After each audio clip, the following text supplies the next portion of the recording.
আসসালামু আলাইকুম everyone, welcome back to my channel. নতুন একটি ভিডিওতে আপনাদের সবাইকে স্বাগতম। আশা করছি আজকের ভিডিওটি আপনাদের কাছে অবশ্যই ভালো লাগবে। ঈদ মুবারক সবাইকে, ঈদের অনেক অনেক শুভেচ্ছা। আশা করছি আপনাদের দিনগুলো খুবই ভালো কাটছে। আলহামদুলিল্লাহ, এই ছোট্ট পাখিটাকে নিয়ে আমাদের দিনগুলো খুবই ভালো কাটতেছে। তাসনুবার জীবনের এটা দ্বিতীয় ঈদ। তো সে দ্বিতীয় ঈদে তার বাবার সঙ্গে নামাজে যাচ্ছে। মেয়েদের তো আসলে এভাবে নামাজে যাওয়া হয় না, তবে ও ছোটো বাবু, এই জন্য ওর বাবা ওকে নিয়ে গেল। ওকে পাশে বসিয়ে রেখে ওর বাবা নামাজ পড়বে। তো তাদেরকে বিদায় দিয়ে আমার কাজবাজ আমি করে নিলাম, আর এর মাঝে তারা চলে এসেছে। তাসনুভার চাচু ওর জন্য অনেক অনেক খাবার নিয়ে এসেছে। তার মাঝে হচ্ছে তার সবথেকে পছন্দের আইসক্রিম। অনেকগুলা খাবার নিয়ে এসেছে, তার মাঝ থেকে সে কোনোটাই নেয়নি, আইসক্রিমটা উঠিয়ে নিয়েছে।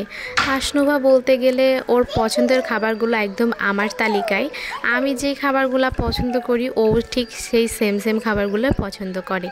এর মাঝে ওর চাচিরা চলে আসে, ওর ছোট বোন আসে। তো ওরা দুইজনে এখানে দেখুন বক্সে গজল তো চলতেছিল, আর ওরা দুইজন নাচানাচি করতেছে, কান্নাকাটি কাড়াকাড়ি অনেক হইহুল্লোড় করতেছে আর কি।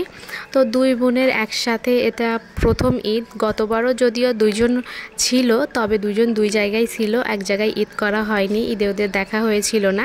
তো আলহামদুলিল্লাহ।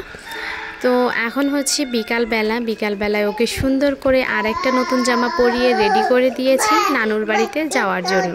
তো প্রথমে সে রেডি হয়ে তার দাদি আর কাকুকে দেখাতে গেল। ওইখানে ওর কাকু ঘুমিয়েছিল, এই জন্য কিছুই টের পাচ্ছিল না। তাসনুভা যেমন তার চাচার পাগল, ওর চাচাও ঠিক তার খুবই পাগল, খুব অস্বাভাবিক, দুজনকে ভালোবাসে বলতে গেলে। যাই হোক, এরপরে আমরাও হচ্ছে রেডি হয়ে নিলাম। তারপরে বাবা আর মেয়ে আয়নার সামনে দাঁড়িয়ে কিছুক্ষণ ঢং সং করতেছে, আর সেগুলো আমাকে সহ্য করতে হচ্ছে। দেন ফাইনালি আমরা বের হয়ে পড়ি, আর বের হয়ে আমরা যাওয়ার পথে মিষ্টি কিনে নিই। ঈদের সময় যাচ্ছি, মিষ্টি তো অবভিয়াসলি নিতে হবে। আর তাছাড়া তাসনুভার আব্বু যখনই যায় না কেন তখনই ফল মিষ্টি অবশ্যই নিবে। তারপরে মিষ্টির দোকানের ভিতরে যেয়ে দেখি যে আমার মেয়ে একা একা মিষ্টি নিয়ে খাওয়া শুরু করে দিয়েছে। আসলে আমার বাচ্চাটা আজ দুপুরে ভাত খায়নি, যার জন্য পেটে অনেক বেশি ক্ষুধা ছিল। এই জন্য সামনে যেটা পাচ্ছিল সেটাই খাওয়ার ট্রাই করছিল। আর এখানে আসার পরে আম্মু নাস্তা দিয়েছে, সেটা তার বাবার থেকে কেড়ে সেই নিয়ে নিচ্ছে। খাবে না যদিও, শুধু নষ্ট করে আর বায়না করে। তারপরে আর কি এখানে বাবা আর মেয়ে দাঁড়িয়ে ভিউ এনজয় করতেছিল। আর তাসনুভা খুবই বোর হচ্ছিল এবার নানুর বাড়িতে এসে, কারণ আমাদের সুমাইয়া, আব্দুর রহমান, নুসাইবা ওরা সবাই নানি বাড়িতে গেছে। এই জন্য তাসনুভা একা হয়ে গেছে একদম। খুব বেশি ওর বোর লাগতেছিল, ভালো লাগতেছিল না। আর সবাইকে অনেক বেশি খোঁজাখুঁজি করতেছিল। ওই সুমাইয়াদের ঘরের সামনে যে, নুসাইবাদের ঘরের সামনে যে বারবার আপু আপু করে ডাকতেছিল, আর বলতেছিল যে আপু কই, ভাইয়া কই, এভাবে বারবার ডাকতেছিল আর কি। তো ও যেহেতু ওর নানু বাড়িতে আসছে, সুমাইয়ারাও তাদের নানু বাড়িতে গেছে, সবাই এখন বেড়াতে গেছে।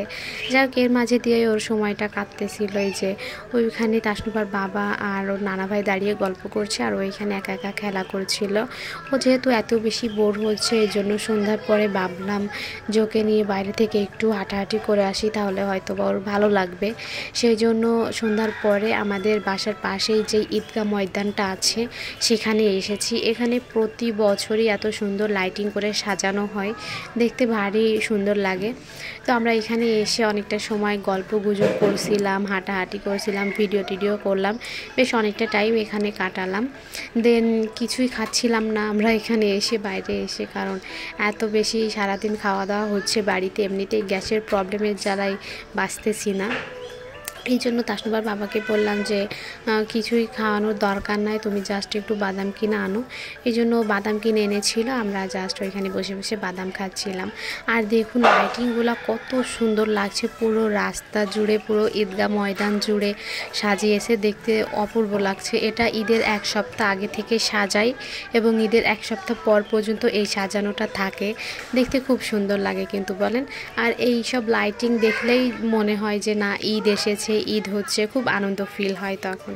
তো যাই হোক, ঈদের ভিডিও তাসনুভার এই পর্যন্তই। আর তাসনুভার ঈদ এভাবেই কেটেছে। আপনাদের কেমন লাগলো জানাবেন।